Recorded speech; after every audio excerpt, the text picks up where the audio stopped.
अब हम डिस्कस कर रहे हैं एबनॉर्मल मॉलिक्यूलर वेट मींस हमने कोलिगेटिव प्रॉपर्टी चार डिस्कस की, उन सबसे हम मॉलिक्यूलर वेट कैलकुलेट करते हैं। तो उनसे जो हम मॉलिक्यूलर वेट कैलकुलेट करते हैं वो दो ही कंडीशन में एक्यूरेट आता है, अदरवाइज मॉलिक्यूलर वेट में एरर आती है। तो पहले हम डिस्कस कर रहे हैं कौन सी कंडीशन है।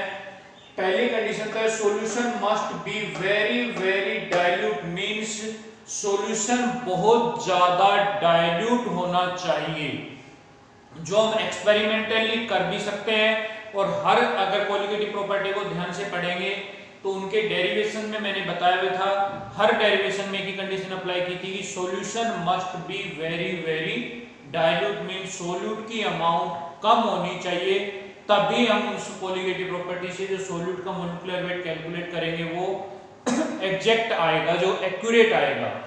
दूसरी कंडीशन जो हम कंट्रोल नहीं कर सकते, solution does not undergo association और डिसोसिएशन मींस सॉल्यूट के पार्टिकल्स में एसोसिएशन और डिसोसिएशन नहीं होनी चाहिए। अगर सॉल्यूट के पार्टिकल्स एसोसिएट करते हैं तो जैसा हम कोलिगेटिव प्रॉपर्टी में डिस्कस कर चुके हैं, कोलिगेटिव प्रॉपर्टी डिपेंड करती है number of particles of solute means solute के पार्टिकल्स पे डिपेंड करती है। तो सॉल्यूट के पार्टिकल अगर एसोसिएट कर रहे हैं, नंबर ऑफ पार्टिकल्स कम हो जाएंगे, नंबर ऑफ पार्टिकल्स कम होंगे तो कोलिगेटिव प्रॉपर्टी की वैल्यू भी कम आएगी।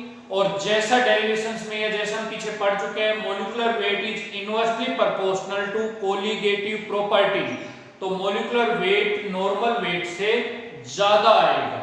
जैसे एग्जांपल ले सकते हैं हम, कोई भी carboxylic acid suppose ethanoic acid, तो इसके दो मॉलिक्यूल अगर आपस में एसोसिएट करते हैं तो जो हम कोलिगेटिव प्रॉपर्टी से एक्सपेरिमेंट से मॉलिक्यूलर वेट कैलकुलेट करेंगे वो दो मॉलिक्यूल्स का मिक्स एक्चुअल से ट्वाइस आएगा। और कोलिगेटिव प्रॉपर्टी की वैल्यू जो आनी चाहिए थी, जो हम एक्सपेक्ट कर रहे थे या कैलकुलेट कर रहे थे, उससे हाफ आएगी मींस उसमें नंबर ऑफ पार्टिकल्स क्या हो गए, हाफ हो गए। ऐसे ही डिसोसिएशन के केस में, तो अगर डिसोसिएशन होगा तो नंबर ऑफ पार्टिकल्स बढ़ जाएंगे, नंबर ऑफ पार्टिकल्स ज्यादा होंगे तो कोलिगेटिव प्रॉपर्टी की वैल्यू भी ज्यादा आएगी, और कोलिगेटिव प्रॉपर्टी की वैल्यू ज्यादा होगी तो मॉलिक्यूलर वेट कम आएगा। जैसे NaCl का एग्जांपल लें, हम सपोज करें NaCl 100% डिसोसिएट हो रहा है, तो वन मॉलिक्यूल अगर हम उसमें लेते हैं तो वो टू मॉलिक्यूल्स में डिसोसिएट हो जाता है, one is Na positive and one is Cl negative. तो कोलिगेटिव प्रॉपर्टी दो पार्टिकल्स की वजह से आएगी मींस कोलिगेटिव प्रॉपर्टी जो हम एक्सपेक्ट कर रहे थे वन पार्टिकल की, वो दो पार्टिकल की हो चुकी है, और उसका मॉलिक्यूलर वेट जो आएगा वो भी दो पार्टिकल्स की वजह से डिफरेंट आएगा, जो एक्चुअली आना चाहिए था। तो सेकेंड कंडीशन डिपेंड करती है टाइम नेचर ऑफ सॉल्यूट पे, तो इसको हम एक्सपेरिमेंटली कंट्रोल नहीं कर सकते। तो उसको करेक्ट करने के लिए मींस कोलिगेटिव प्रॉपर्टी से जो मॉलिक्यूलर वेट हमने कैलकुलेट किया है उसको एग्जैक्ट या उसको करेक्ट करने के लिए, नॉर्मल मॉलिक्यूलर वेट बनाने के लिए हम अपने फॉर्मूलेज में एक नया फैक्टर इंट्रोड्यूस करते हैं, that is called van't Hoff factor, जिसको हम I से डिनोट करते हैं।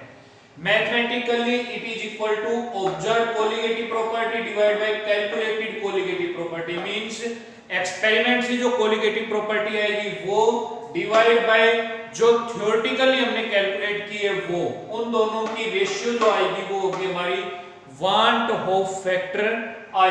और इसी को हम मॉलिक्यूलर वेट की टर्म में लेके चले तो कैलकुलेटेड मॉलिक्यूलर वेट, बिकॉज जो हमारा मॉलिक्यूलर वेट होता है कोलिगेटिव प्रॉपर्टी के इनवर्स होता है, तो calculated molecular weight divide by observed molecular weight means theoretical molecular weight divide by experimental molecular weight. Experiment से जो मॉलिक्यूलर वेट आए that is observed molecular weight, और जो हमने थ्योरेटिकली कैलकुलेट किया that is calculated molecular weight. तो इस want Hoff factor को इंट्रोड्यूस करके हमारे जितने भी फॉर्मूले हमने कोलिगेटिव प्रॉपर्टी के पढ़े हैं वो मॉडिफाई हो जाएंगे।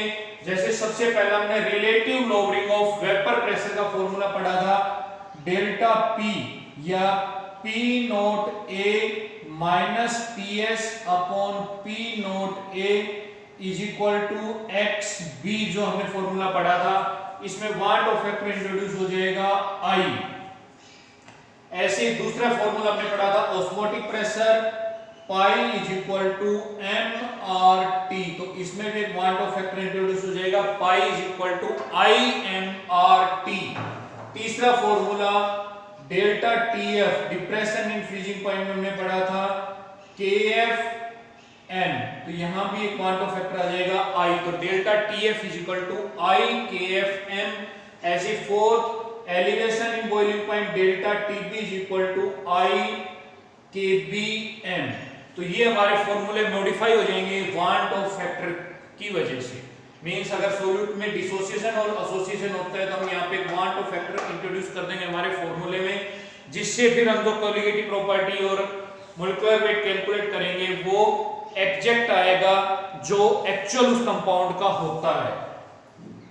और अगर हम ये तो हमने बात की वांट ऑफ फैक्टर की, लेकिन अगर हम कंसीडर करें कि सोल्यूट या सोल्यूएंट पार्टिकल सोल्यूट पार्टिकल्स में जो डिसोसिएशन और एसोसिएशन हो रहा है वो कितने परसेंट डिसोसिएट कर रहा है, कितने परसेंट एसोसिएट कर रहा है, मींस डिग्री ऑफ एसोसिएशन और डिग्री ऑफ डिसोसिएशन क्या है, वो कैलकुलेट करने के लिए हम एक एग्जांपल लेके चल रहे हैं। ए पी कोई कंपाउंड है, ये ए पॉजिटिव और बी नेगेटिव में डिसोसिएट कर रहा है, तो स्टार्टिंग में हम लेके चल रहे हैं 1 मोल या 1 unit amount of A B, A positive B negative का अमाउंट 0 होगी। आफ्टर डिसोसिएशन इसकी कंसंट्रेशन डिक्रीज करेगी 1 माइनस अल्फा, ये अल्फा इंक्रीज करेगा, ये अल्फा इंक्रीज करेगा।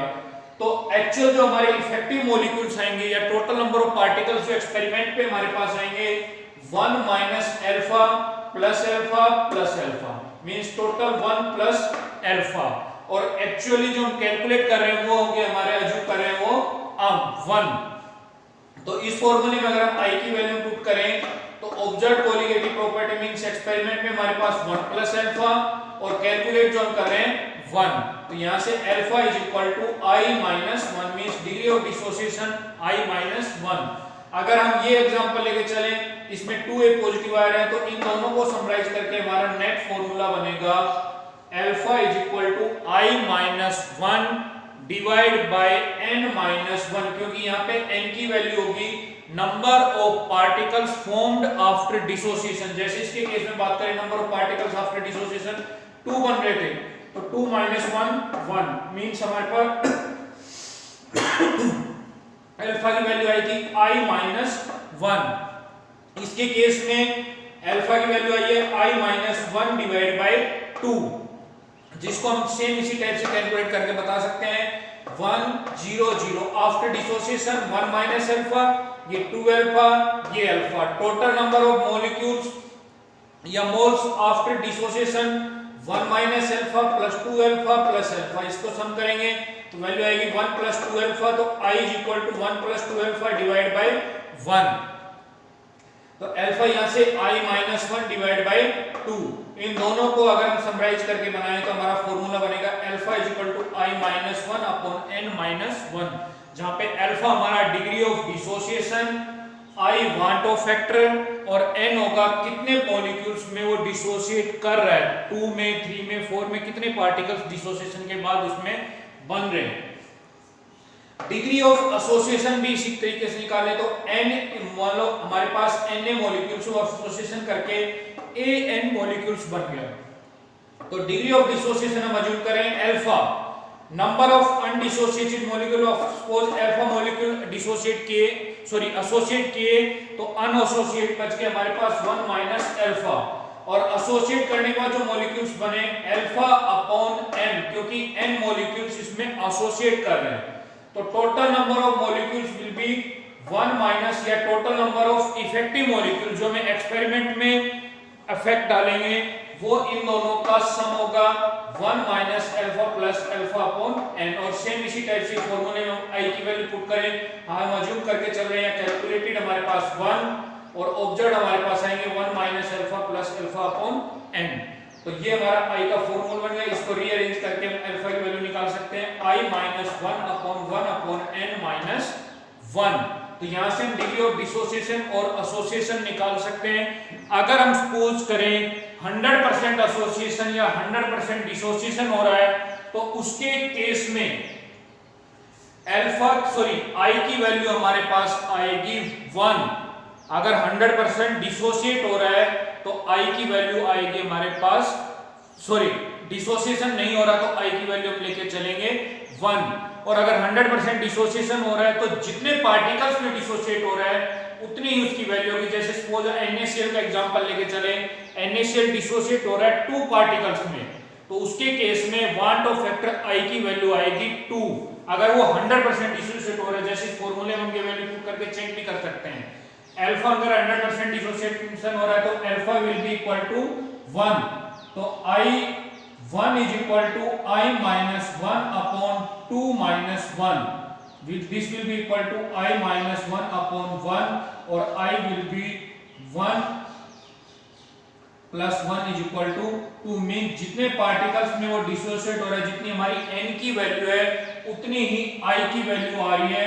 अगर वो 100% डिसोसिएट हो रहा है तो ही, अगर वो पार्शियली हो रहा है तो हम इस फॉर्मूले से निकालेंगे I की वैल्यू, और अगर वो कंप्लीट डिसोसिएट कर रहा है तो जितने पार्टिकल्स में मीन जितनी n की वैल्यू होगी उतनी हमारी I की वैल्यू होगी। ऐसे ही डिग्री ऑफ एसोसिएशन अगर 100% हो रहा है तो उसके केस में I की वैल्यू आएगी हमारे पास 1 अपॉन n। अगर वो डाइमर बना रहा है तो 1/2, ट्राइमर बना रहा है तो 1/3। अगर 100% है तो ही, अगर पार्शियल हो रहा है तो इस फॉर्मूले से हम निकालें। क्लियर है? तो ये हो गया हमारा डिग्री ऑफ डिसोसिएशन, एसोसिएशन और वांट ऑफ फैक्टर। इनके बेसिस पे कंपटीशन एग्जाम में IIT में भी और नीट में भी क्वेश्चन आए हुए हैं बहुत सारे, तो इसी के बेस पे मैं कुछ क्वेश्चन डिस्कस कर रहा हूं और यहाँ पे इसी के साथ हमारा कोलिगेटिव प्रॉपर्टी वाला टॉपिक कंप्लीट हो जाता है।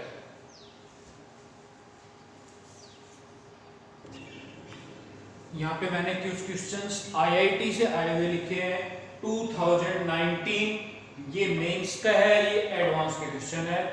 Molecules of benzoic acid dimerized in benzene, W gram of acid dissolved in 30 gram of benzene shows a depression in freezing point equal to 2 Kelvin if percentage association of acid to dimer in solution is 80, then W is, means हमें solute जो दिया हुआ है वो benzoic acid है, solvent benzene है, तो हमने W ग्राम बेंजोइक एसिड 30 ग्राम बेंजीन में डिसोल्व किया तो उसका फ्रीजिंग पॉइंट डिक्रीज होके 2 केल्विन डिक्रीज हुआ है। तो उसमें हमें परसेंटेज एसोसिएशन दिया हुआ है 80, W की वैल्यू कैलकुलेट करनी है।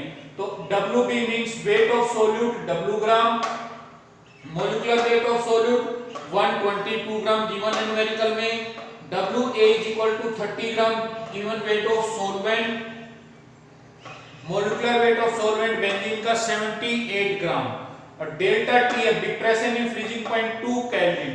तो हमारे पास 80% डिसोसिएशन दिया मींस अल्फा की वैल्यू होगी 80 अपॉन 100 इज इक्वल टू 0.8। तो ये alpha is equal two degree of association case में मैंने अभी थोड़ी देर पहले डिस्कस किया है I minus 1 upon n minus 1। अब डाइमर बना रहा है तो n की वैल्यू होगी 2, अल्फा की वैल्यू 0.8 की वैल्यू पुट करके हम I की वैल्यू निकालेंगे तो I की वैल्यू हमारे पास आएगी 0.6। तो delta TF is equal to I KFM, delta TF is equal to 2, I की वैल्यू 0.6, KF है हमारा गिवन है 5, W निकालना है, सॉरी m की वैल्यू होती है molality given weight of solute upon molecular weight of solute into 1000 upon given weight of solvent. तो given weight of solute W, molecular weight of solvent sorry solute 122 into 1000 upon given weight of solvent 30। तो ये सारी value put करके हमने W की value निकाली 2.44 gram, means option B is our right answer. ऐसे ही दूसरा क्वेश्चन है, on dissolving 0.5 gram of a non-volatile non-ionic solute to 39 gram of benzene, its vapor pressure decreased from 650 mm to 640 mm Hg. The depression of freezing point of benzene upon addition of solute means हमने कोई non-volatile non-ionic solute dissolve किया 39 gram of benzene में, तो उसका vapour pressure में ये change हुआ है। हमें उसका डिप्रेशन इन फ्रीजिंग पॉइंट निकालना है। गिवन है molecular weight of solute 64 gram, Kf की वैल्यू 5.12 ग्राम। तो Wb given weight of solute 0.5 gram, molecular weight of solute Mb 64 gram, given weight of solvent 39 gram, Kf की वैल्यू 5.12। यहां से delta Tf हमें निकालना है, डिप्रेशन इन फ्रीजिंग पॉइंट निकालना है। I KFM, I की वैल्यू हमने थोड़ी देर पहले ही बताई थी कि I की वैल्यू डिग्री ऑफ डिसोसिएशन और एसोसिएशन पे डिपेंड करेगा। तो यहाँ पे हमारे पास सोल्यूट जो दिया हुआ है non volatile non ionic, means non ionic है तो उसका डिसोसिएशन नहीं होगा और एसोसिएशन के बारे में इसमें बात नहीं की हुई है। तो I की वैल्यू 1 होगी, मींस अनडिसोसिएटेड और अनएसोसिएटेड मॉलिक्यूल है तो I की वैल्यू होगी 1। Kf की वैल्यू 5.12, सेम इसी टाइप से Wb 0.5 upon Mb 64 into 1000 upon Wa 39। इन सारी वैल्यू पुट करके सोल्व करोगे तो आंसर आएगा 1.03 केल्विन। तो यहां से हमारे पास डेल्टा Tf आ जाएगा 1.03 केल्विन। तो इस टाइप से हम न्यूमेरिकल्स कर सकते हैं।